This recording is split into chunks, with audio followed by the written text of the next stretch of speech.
সমূহ শ্ৰোতালৈ প্ৰীতিভৰা সম্ভাষণ জনাই মই নিভাই মুকলি কৰিছোঁ আজিৰ বুলনি।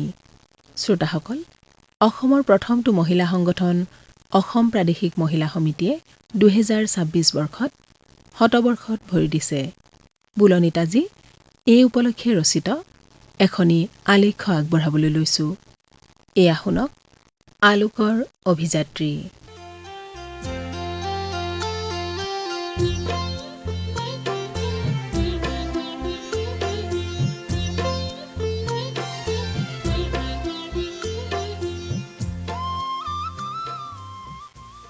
অসম প্ৰাদেশিক মহিলা সমিতি ১০০তম বৰ্ষৰ গৌৰৱময় ক্ষণত উপনীত হোৱা এক ঐতিহ্যমণ্ডিত অনুষ্ঠান।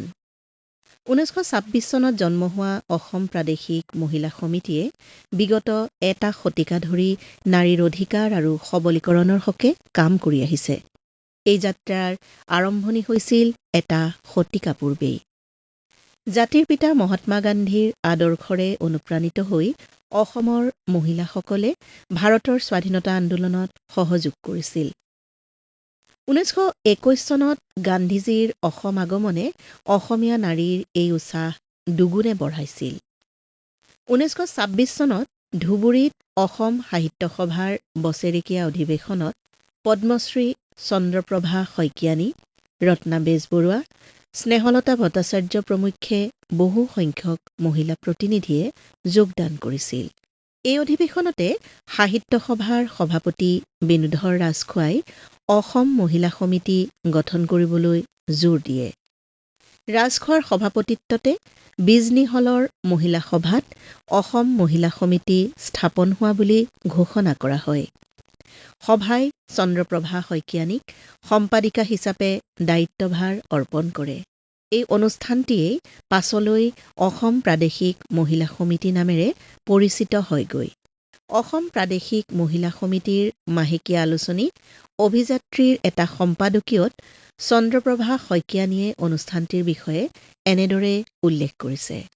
১৯২৬ চনৰে পৰা অসম মহিলা সমিতি নামে প্ৰাদেশিক নাৰী অনুষ্ঠানটিৰ দ্বাৰাই সংঘবদ্ধ হৈ সমাজ সংস্কাৰত একাণপতীয়া হৈ লাগিল আৰু স্বৰ্গীয় স্বৰ্ণলতা শইকীয়া, বেগম মফিদা আহমদ, নাৰায়ণী সন্দিকৈ, কমলালয়া কাকতি আদি পৰলোকপ্ৰাপ্তা আৰু জীৱিত বহু নেত্ৰীৰ নেতৃত্বত এই সমিতিয়ে ধাৰাবাহিক ৰূপে সমাজৰ অসংখ্য কাম সাধন কৰি পৰ্দা প্ৰথা, বিলাসিতা আৰু এনেকুৱা বহু কুপ্ৰথা দূৰ কৰি একাগ্ৰতাৰে ৰাজনৈতিক আন্দোলনত নামি বাহিৰে ভিতৰে নাৰীক আগুৱাই নিয়ে।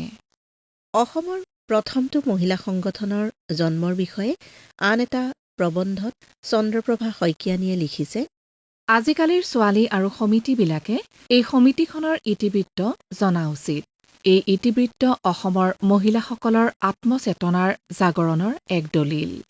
চন্দ্ৰপ্ৰভাই দেখুওৱা সাহৰ বন্তি জ্বলাই আগবঢ়া আলোকৰ অভিযাত্ৰী অসম প্ৰাদেশিক মহিলা সমিতি আজি অনেক শাখা প্ৰশাখাৰে আবৃত্ত হৈ এজোপা বৃহৎ পৰিণত হৈছে। চন্দ্ৰপ্ৰভা শইকীয়ানীকে ধৰি কেইগৰাকীমান মহিয়সী নাৰীৰ অকুণ্ঠ প্ৰচেষ্টাত অসম প্ৰাদেশিক মহিলা সমিতিয়ে স্বাধীনতা পূৰ্বৰ অসমৰ মহিলাসকলৰ মাজত অনা জাগৰণৰ কথা ইতিহাসৰ পাতত অম্লান হৈ ৰ'ব চিৰকাল। ঐতিহ্যমণ্ডিত অনুষ্ঠানটিয়ে শতবৰ্ষত খোজ দিয়াৰ এই গৌৰৱময় ক্ষণত সমিতিৰ বৰ্তমান সভানেত্ৰী গীতা শৰ্মাই এইদৰে কয়। অসম প্ৰাদেশিক মহিলা সমিতিৰ শতবৰ্ষ অনুষ্ঠান আমি উদযাপন কৰিলোঁ আৰু মই ইয়াত 2015ৰ পৰা 2012ৰ পৰা মই ইয়াৰ লগত জড়িত হৈ আছোঁ। তাৰ আগেয়ে অসম প্ৰাদেশিক মহিলা সমিতিত মই নাছিলোঁ, বেলেগ বেলেগ অনুষ্ঠানত আছিলোঁ আৰু তাৰ পৰা আমাক ধৰি বান্ধি আনি ইয়াত সোমোৱাই দি বাইদেউহঁতে নিষ্ঠাৰ পোৱা নিচিনা পালে আৰু। আমাৰ পূৰ্বৰ যিমানখিনি আমি থাকোঁতে বাইদেউসকল যিমান আছিল, যিকেইগৰাকী আছিল, তেওঁলোক কোনো এতিয়া নাই, জীৱিত নাই, কিন্তু থকা সময়খিনিতে আমাক বহুত কথা শিকাই থৈ গ'ল আৰু তেওঁলোকৰ আৰ্হিৰেই আমি এতিয়ালৈকে চলি আছোঁ। অসম প্ৰাদেশিক মহিলা সমিতিৰ 28খন জিলাত 28টা মূল শাখা আছে। ইয়াৰোপৰি সেই শাখাবিলাকৰ আকৌ উপশাখা আছে। আমি যদি ভালকৈ চাবলৈ যাওঁ, উপশাখা একোখন সমিতিত গুৱাহাটীতহে নাই, কিন্তু বাকী সমিতিবিলাকত তেজপুৰত হওক, তিনিচুকীয়াত হওক বা শিৱসাগৰত হওক 100তকৈ বেছি তেওঁলোকৰ শাখা আছে। গতিকে সেই শাখাবিলাকে সমিতিবিলাক ধৰি আছে আৰু প্ৰাদেশিকৰ কাম বেলেগ নহয়, প্ৰাদেশিকৰ কাম সেই শাখাখিনি ধৰি ৰাখি চলি থকাটো। আমি এতিয়া শতবাৰ্ষিকী অনুষ্ঠানটো পাতিলোঁ। এইটো এটা বৃহৎ অনুষ্ঠান। সকলো জিলালৈ আমাৰ ওচৰলৈ প্ৰতিনিধি আহিছিল আৰু সেই সকলোৱে একেলগে মিলি আমি শতবাৰ্ষিকী অনুষ্ঠানটো পাতিলোঁ। ইমান জিলাবিলাকে সহায় কৰিলে যে সেইখিনি সহায়ৰ কথা আমি পাহৰিব নোৱাৰোঁ। প্ৰত্যেক জিলাৰ পৰাই আহিছে প্ৰতিনিধি আৰু প্ৰত্যেক জিলাই নিজৰ অনুষ্ঠান বুলি কাম কৰিছে। বৃত্তিমূলক প্ৰশিক্ষণ আমি বহুত দি আহিছোঁ। এতিয়াও আমি চিলাই স্কুল আছে, আমাৰ এটা স্কুল আছে, প্ৰাইমেৰী স্কুল। সেই স্কুলটোত আমাৰ ওচৰত আপোনালোকে ভালকৈ জানে হৰিজন মানুহৰ সংখ্যাটো বেছি আৰু সেই স্কুলখনতো হৰিজনৰ ল'ৰা ছোৱালী বহুত আছে। গতিকে আমি তেওঁলোকক এতিয়া বহুত ভাল হৈছে, ল'ৰা ছোৱালীবোৰ ইয়াৰ পৰা পাছ কৰি গুৱাহাটীৰ আগশাৰীৰ অনুষ্ঠানবিলাকত তেওঁলোকে নামভৰ্তি কৰিব পাৰিছে আৰু সুখ্যাতিৰে উত্তীৰ্ণও হৈছে। আমাৰ স্কুলত পঢ়া প্ৰাথমিক যোনটো বৃত্তি পৰীক্ষা, সেই বৃত্তি পৰীক্ষাটোতো অংশগ্ৰহণ কৰিছে। গতিকে তেওঁলোকক আমি খোৱা পিন্ধাৰ পৰা আদি কৰি সকলো কথাই শিকাব লাগে। আমি মাজতে আৰু এটা ষ্টেপ লৈছিলোঁ যে আমি তেওঁলোকৰ মাক দেউতাক সকলোকো আমি প্ৰশিক্ষণপ্ৰাপ্ত কৰিব লাগে। কিয়নো বাচ্ছাটো যদি ডাঙৰ হ'বলৈ হয়, বাচ্ছাটোক মাকে শিকাব লাগিব বা দেউতাকে শিকাব লাগিব। সেইকাৰণে আবেলি পৰত আমি এখন স্কুল খুলিছিলোঁ, কিন্তু কি হয় তেওঁলোকে দিনটো কাম বন কৰি গধূলি তেওঁলোক আৰু স্কুললৈ আহিবলৈ মন নকৰে। গতিকে সেইটো চেপ্টাৰ আমি ক্ল'জ কৰিব লগা হ'ল। এতিয়া আমি আইনী সাহাৰ্য দিওঁ, ভকেশ্যনেল ট্ৰেইনিং ইনষ্টিটিউশ্যন চলি আছোঁ আৰু খুব ৰিচেণ্টলি এতিয়া আমি পদক্ষেপ লৈছোঁ, আমি এটা কম্পিউটাৰ চেণ্টাৰ খুলিম, যাৰ কাৰণে আজিকালিতো কম্পিউটাৰ অনবৰতে লাগে, যাৰ কাৰণে ছোৱালীবিলাকৰ প্ৰশিক্ষণত সুবিধা হ'ব। এইখিনি কাম আমি কৰি আছোঁ আৰু এতিয়াৰ পৰা আৰু ভাবিছোঁ মানুহক সজাগ কৰাটো এটা ডাঙৰ কথা। সেই সজাগতা শিবিৰবোৰ আমি এতিয়া পাতিম। গোটেই জিলাবিলাকতে আমি যাম, বিভিন্ন বিষয়ৰ যিবোৰ সমস্যা, অকলে সমস্যাই নহয়, সমস্যা কেনেকৈ নিবাৰণ কৰিব পাৰি, সমস্যা কেনেকৈ আঁতৰ কৰি আগবাঢ়িব পাৰি, সেই কথাবিলাক আমি শিকাম। ঘৰৰ পৰা বাহিৰলৈ যোৱা, বাহিৰত কাম কৰা, কেনেকৈ কৰিলে ছোৱালীবিলাকে ছেফটি এটা পাব। হয়, ছোৱালীৰ ছেফটিৰ কাৰণে বহুত কাম কৰা হৈছে, মহিলাৰ ছেফটিৰ কাৰণে বহুত কাম কৰা হৈছে, কিন্তু প্ৰকৃতাৰ্থত মহিলা এতিয়াও ছেফ হৈ থাকিব পৰা নাই। আমি সেইকাৰণে ভাবিছোঁ যে সেইবিলাকো আমি শিকাব লাগে। আমি মেডিকেল ট্ৰেইনিঙো দিয়াৰ ব্যৱস্থা কৰিম। পাৰিলে সেইবিলাক 15 দিনৰ মূৰত, 30 দিনৰ মূৰত এনেকুৱাকৈ আমি ভাবিছোঁ যে ট্ৰেইনিং দিব লাগে, সঘনাই ট্ৰেইনিংটো দিব লাগে। আমি তাৰ ব্যৱস্থা কৰিম বুলি হাতত লৈছোঁ। আৰু এটা কথা, বাল্য বিবাহ বন্ধ হ'ব, কিন্তু এতিয়াও আচলতে হোৱা নাই। গতিকে সেইটোৰ কাৰণে হুলস্থুল কৰাতকৈ ছোৱালীবিলাকক আনি নিজেই ট্ৰেইনিং দিব লাগিব। আমি সেইটোৰো দিহা কৰিম বুলি ভাবিছোঁ। এইখিনি পদক্ষেপ আমি ল'ম বুলি দিহা কৰিছোঁ। প্ৰতিষ্ঠাৰ 2 দশকৰ ভিতৰতে সমগ্ৰ ভাৰতৰ প্ৰেক্ষাপটত এটি সৰ্ববৃহৎ মহিলা অনুষ্ঠান হিচাপে পৰিণত হৈছিল অসম প্ৰাদেশিক মহিলা সমিতি। সমিতিৰ 12শ বাৰ্ষিক অধিৱেশনলৈ মুখ্য বক্তা হিচাপে আমন্ত্ৰিত হৈছিল তেতিয়াৰ গণপৰিষদ আৰু নিখিল ভাৰত কংগ্ৰেছ ৱৰ্কিং কমিটিৰ সদস্যা, কেন্দ্ৰীয় ভগনীয়া সাহাৰ্য সমিতিৰ সাধাৰণ সচিব তথা বিখ্যাত কংগ্ৰেছ কৰ্মী সুচেতা কৃপালনী।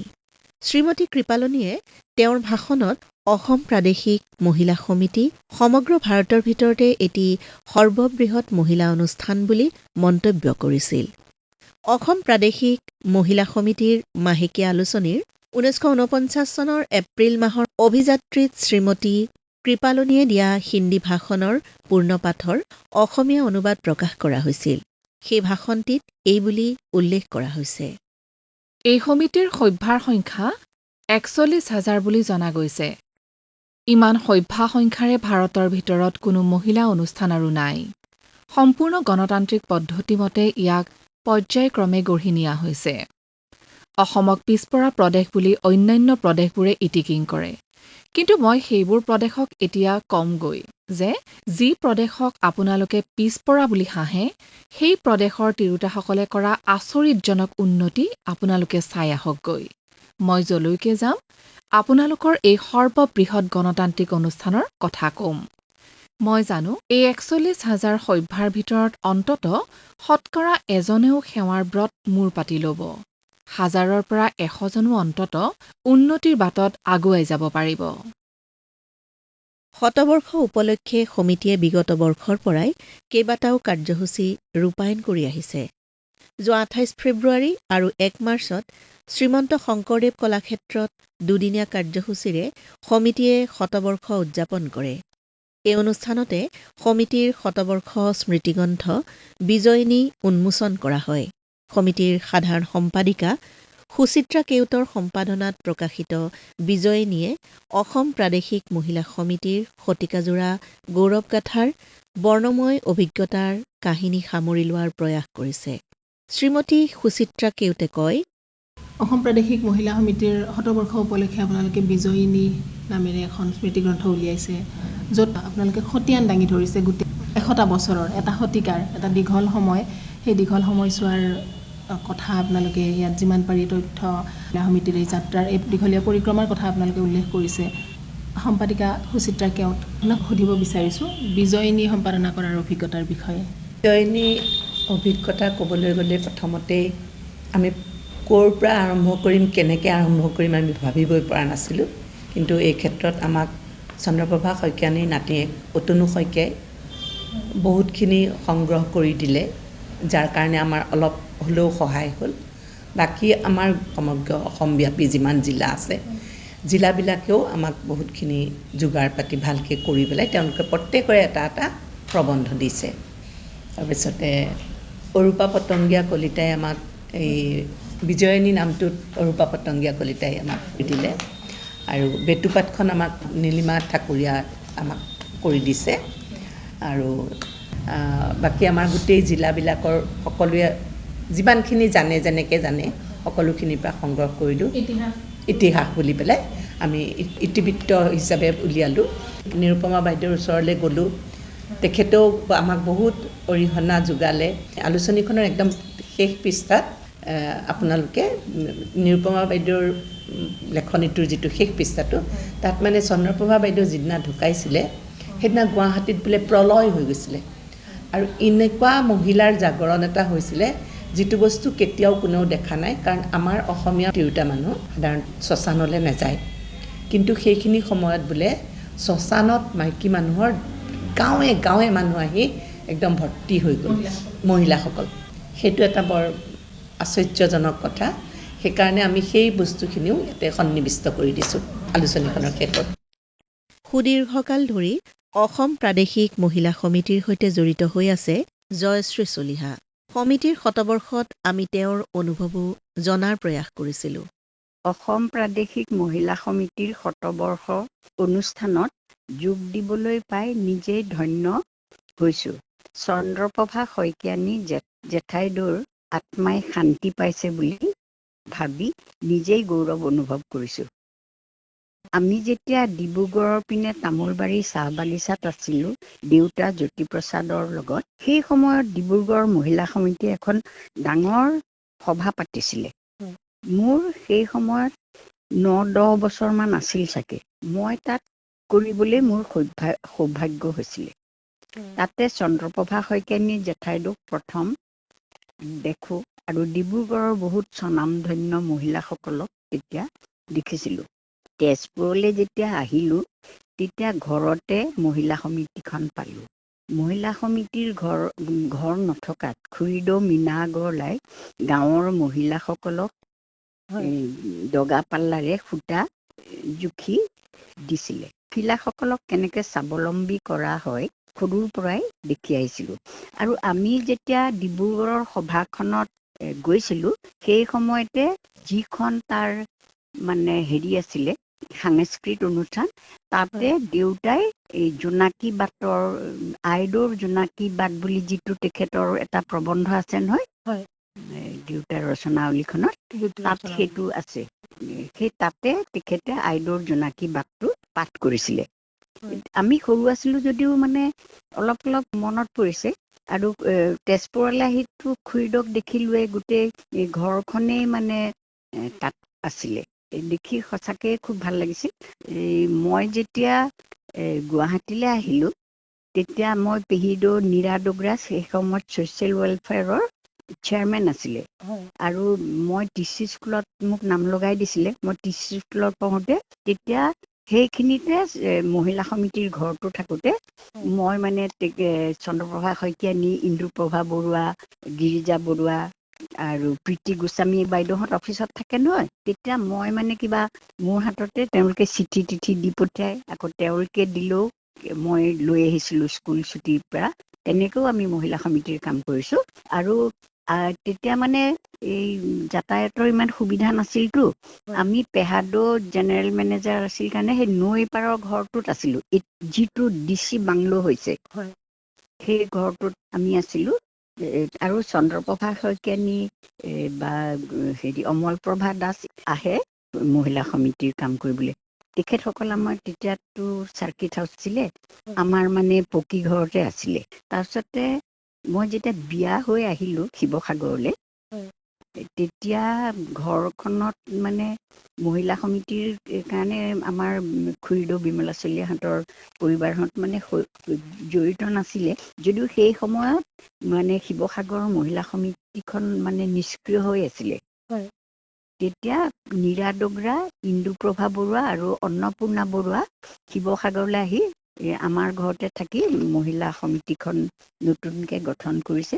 তেতিয়া জিউতৰা ভৰালী, জ্যোতিপ্ৰভা চলিহা, তুলুকদা গগৈ, মেলিনা ৰামস্বামী, মিনি এমঞ্চ আৰু ৰেজিনা এমঞ্চ, এনেকৈ সৰস্বতী কাকতি, দীপালী চলিহা, ক্ষীৰদা কুমাৰী বৰুৱা, ফুলেশ্বৰী দত্ত পিছলে এইখিনি মানে তেনেকৈ তেওঁলোকে গোট খাই মহিলা সমিতিখন কৰিছিল। আৰু এইদৰে জড়িত হৈ থাকোঁতে ময়ো মহিলা সমিতিত জড়িত হৈ গ'লোঁ আৰু এনেই সদস্য হৈ আছিলোঁ। পিছত সম্পাদিকা হৈ মই পিছত সভানেত্ৰী হৈ এতিয়া আমাৰ শিৱসাগৰ মহিলা সমিতিত মোৰ পিছত মণিকা শইকীয়া সভানেত্ৰী হৈ আছে। এতিয়া আপুনি উপদেষ্টা হিচাপে আছে? এতিয়া মই উপদেষ্টা হিচাপে আছোঁ।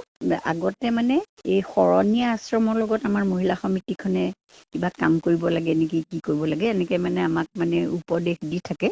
তেনেকৈ বিনোৱা ভাৱেৰ যেতিয়া শতবাৰ্ষিকক পদযাত্ৰা কৰিছিলে, দময়ন্তী আৰু কুসুম মুখাৰ্জীহঁতৰ লগত মই তেওঁলোকত সভা পদযাত্ৰা কৰিছিলোঁ। গাঁৱে গাঁৱে ৰাতি আছিলোঁ, তেওঁলোকৰ লগত পদযাত্ৰা কৰি। মোৰ খুব সৰুতে বিয়া হৈ আহিছিল নহয়, মই তেতিয়াৰ পৰাই আৰু সৰুৰ পৰা আমি দেখি আহিছোঁতো। অসম প্ৰাদেশিক মহিলা সমিতিখন জগত সভালৈ যাওক, তাকে পৰমেশ্বৰৰ ওচৰত প্ৰাৰ্থনা জনাইছোঁ। আৰু মই সৰুতে যে ডিব্ৰুগড়ত আবৃত্তিটো কৰিছিলোঁ, তাৰে 2 লাইনমান দি মই সামৰিব খুজিছোঁ। মহাত্মা মোহনে স্বৰাজ ফকীৰে দেখিয়ে মাকুতি ধৰা, ক'লে আইদেউ আটক ধুনীয়া বৈশাখনীয়া, সোণ সপোনৰে মৰমৰে বন কৰা, পাঁজি শিৰীয়া কাজি আঙুলিৰে স্বৰাজৰ চৰকা ঘূৰোৱা আইদেউ ভাৰতৰ গৰকা ধৰা, মই সুচিব্ৰতা আনতা বিনতা, ব্ৰজমনেৰে মায়া মোহ কাটি, গুলি লওঁ মই হাঁহি বুকু পাতি, আই অসমী গাঁৱৰ জীয়ৰী বুকৰ তেজেৰে বুৰঞ্জী বোলাই, মই কনকলতা মই মুক্তিব্ৰতা। ধন্যবাদ। নাৰী শক্তিক জগাই তুলি আলোকৰ বাটেৰে আগুৱাই নিয়াৰ প্ৰয়াস কৰিছিল অসম প্ৰাদেশিক মহিলা সমিতিৰ প্ৰতিষ্ঠাপক সম্পাদিকা চন্দ্ৰপ্ৰভা শইকীয়ানীয়ে।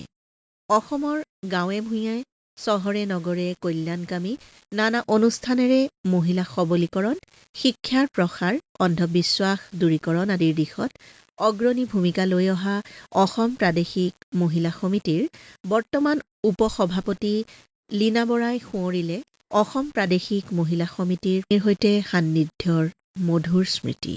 মহিলা সমিতি বুলি যে এটা অফিচ, বেলেগ এটা অনুষ্ঠান, সেই ভাৱটো নাছিলে। একেবাৰে ঘৰুৱা এটা মানে সম্বন্ধ হৈ উঠিছিলে। আৰু তেনেকেই তালৈ যাওঁতেই মহিলা সমিতিতনো কি কৰে দেখিছিলোঁ। তেতিয়া তাঁতশালৰ যুগ আছিলে, দেখোঁ মানুহবিলাকে আহি পেলাই বয় আৰু বহুত মানে মহিলা সেই সময়ৰ নাম থকা মহিলাসকলক অহা দেখোঁ, কথা বতৰা পাতে। তেনেকৈ তাতেই কোনোবা এটা সময়ত দেখিছিলোঁ আনোৱাৰা টাইমুৰ, তেখেত পিছলৈ অসমৰ মুখ্যমন্ত্ৰী হৈছিলে, তেখেতক দেখিবলৈ পাইছিলোঁ। তেখেতৰ মানে স্বামী তেতিয়া তাত চাকৰিয়াল আছিলে, তেনেকৈ দেখিছিলোঁ। আৰু বিশেষ বুজি নাপাওঁ, কিন্তু মহিলা সমিতিৰ লগত এটা ঘৰুৱা সম্বন্ধ হৈ উঠিছিল। তেনেকৈ আহি এসময়ত গুৱাহাটী পালোহি। গুৱাহাটীত থাকোঁতেও আমাৰ ঘৰ মানে মোৰ দেউতাৰ অৰিজিনেল ঘৰ আছিল গহপুৰৰ ওচৰৰ বৰঙাবাৰীত, কিন্তু দেউতাই সৰুকালতে তাৰ পৰা আহি ইয়াৰ পৰাই মেট্ৰিক পাছ কৰিছিলে। গতিকে আমি গুৱাহাটীৰে বাসিন্দা হ'লোগৈ, পিছত গুৱাহাটীতেই থাকিলোঁ। আৰু সেইদৰে মোৰ মামাহঁতৰ ঘৰ আছিল লখিমপুৰত, তাতো দেখিছোঁ মানুহবিলাকে, মাহীহঁতে, আইতাহঁতে মহিলা সমিতি তেনেকেই জড়িত হৈছিলোঁ মানে মহিলাসকলৰ লগত। আৰু তাৰো লীলাৱতী বৰদলৈ বুলি এগৰাকী আছিলে, তেখেতসকলে মহিলা সমিতি কৰিছিলে। তেওঁলোকৰ আমাৰ ওচৰে পাঁজৰে আমাৰ লগত ঘৰুৱা সম্বন্ধ। গতিকে দেখি মহিলা সমিতি যে এটা বেলেগ কিবা অনুষ্ঠান নালাগিছিল, ঘৰুৱা কিবা এটাৰ নিচিনা লাগিছিল, এটা ঘৰুৱা সম্পৰ্ক। আৰু সেইকাৰণে মই মানে ক'বলৈ মোৰ ভাল লাগে যে সৰুকালৰ পৰা আজন্ম সম্বন্ধ বুলি মই ক'বলৈ ভাল পাওঁ। মহিলা সমিতিখন আগতে বাৰোৱাৰীৰ ওচৰত বহিছিলে, তালৈ মাহঁতো আহি গতিকে মহিলা সমিতিৰ লগত জড়িতটো হৈয়েই।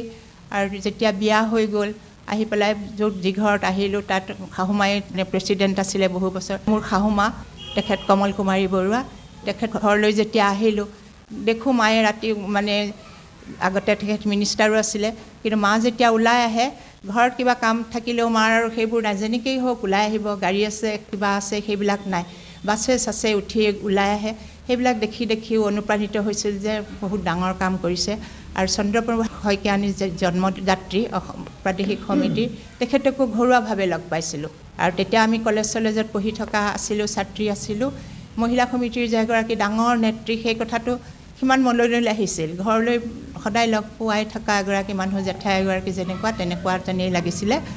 নাম শুনিছোঁ, তেখেতে মহিলা সমিতি খুলিছে। বি বৰুৱা কলেজৰ ওচৰতে তেখেতৰ ঘৰ আছিলে, সেই তেখেতৰ ঘৰলৈ আমি যাওঁ। গ'লে মানে তেখেতে ধুনীয়াকৈ বহি থাকে, খাটিয়া এখনত বহি থাকে, তাৰ পৰাই কথা পাতে, মানে ঘৰুৱা কথা পাতে। একদম ঘৰুৱা অৱস্থাত তেখেতক পাইছিলোঁ, খুব ভাল লাগিছিলে। সেই সম্পৰ্কটো শেষলৈকে আছিল।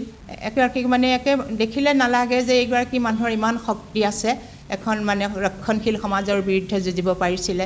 সেইখিনি কথা ধৰিব নোৱাৰি, এনেই সাধাৰণতে বহি থকা সাধাৰণ মহিলাজনীয়ে তেখেতক লাগিছিল। আৰু আজিকালি হয়তো সমাজ সেৱা কৰি পেলাই কিবা কিবি কৰিলে মানুহবিলাকক চিনি পোৱা যায়, কিন্তু ধৰিব পৰা নগৈছিলে। কিন্তু খুব ভাল লাগিছিল, আজি সেইবিলাক কথা স্মৰণ কৰি সঁচাকৈ খুব ভাল লাগে। অসম প্ৰাদেশিক মহিলা সমিতিৰ সমন্বয়ক হিচাপে বৰ্তমান জড়িত হৈ আছে জ্ঞানেন চুতীয়া। আহকচোন তেখেতৰ অভিজ্ঞতাৰ বিষয়ে জানো। সেইটো মানে ইয়াৰ কামবোৰ আচলতে বেছি প্ৰকাশ নকৰে, প্ৰথম কথাটো। কিন্তু কাম বহুত হৈ থাকে, কিন্তু কামবোৰ বেছি বাইদেউহঁতে প্ৰকাশ নকৰে। মানে যিমানখিনি কাম কৰে সিমানখিনি প্ৰচাৰ নকৰে। শতবৰ্ষ অনুষ্ঠানখনো ঠিক তেনেকুৱাই ধৰণে মানে এতিয়া যিটো হৈ গ'ল, সফল হৈছে। আক্ষৰিক অৰ্থতে আলোকৰ অভিযাত্ৰী অসম প্ৰাদেশিক মহিলা সমিতি। অসমৰ জীয়ৰী বোৱাৰীক পোহৰৰ বাট দেখুৱাই নিয়া এই অনুষ্ঠানটোৰ ১০০তম বৰ্ষত আমিও যাচিলোঁ অভিনন্দন আৰু আন্তৰিক শুভকামনা। এনেদৰেই শতিকাৰ পাছত শতিকাজুৰি আলোকমুখী যাত্ৰাৰ বাটত অবিচলভাৱে আগবাঢ়ি যাওক অসম প্ৰাদেশিক মহিলা সমিতি।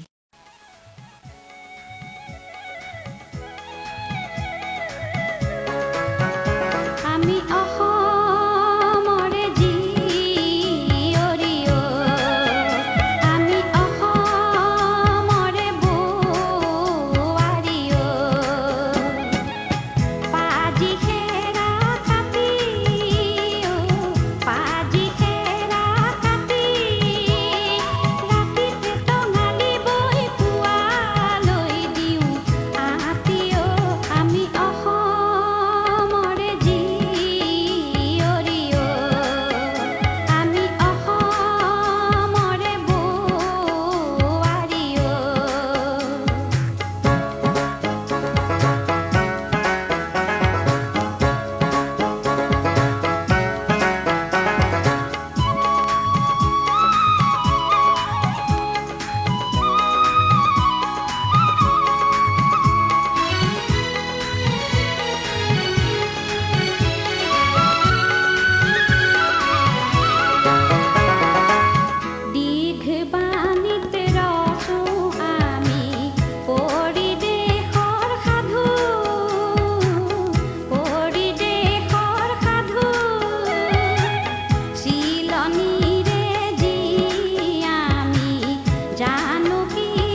আলোকৰ অভিযাত্ৰী অসম প্ৰাদেশিক মহিলা সমিতিৰ শতবৰ্ষ উপলক্ষে ৰচিত আলেখ্যখনি শুনিলে।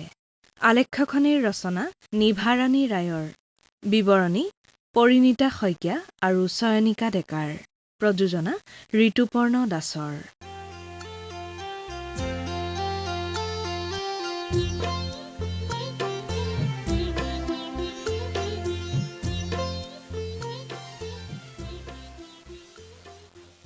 শ্ৰোতাসকল, আমাৰ আজিৰ বুলনিৰ সময়ো উকলিবৰ হ'ল।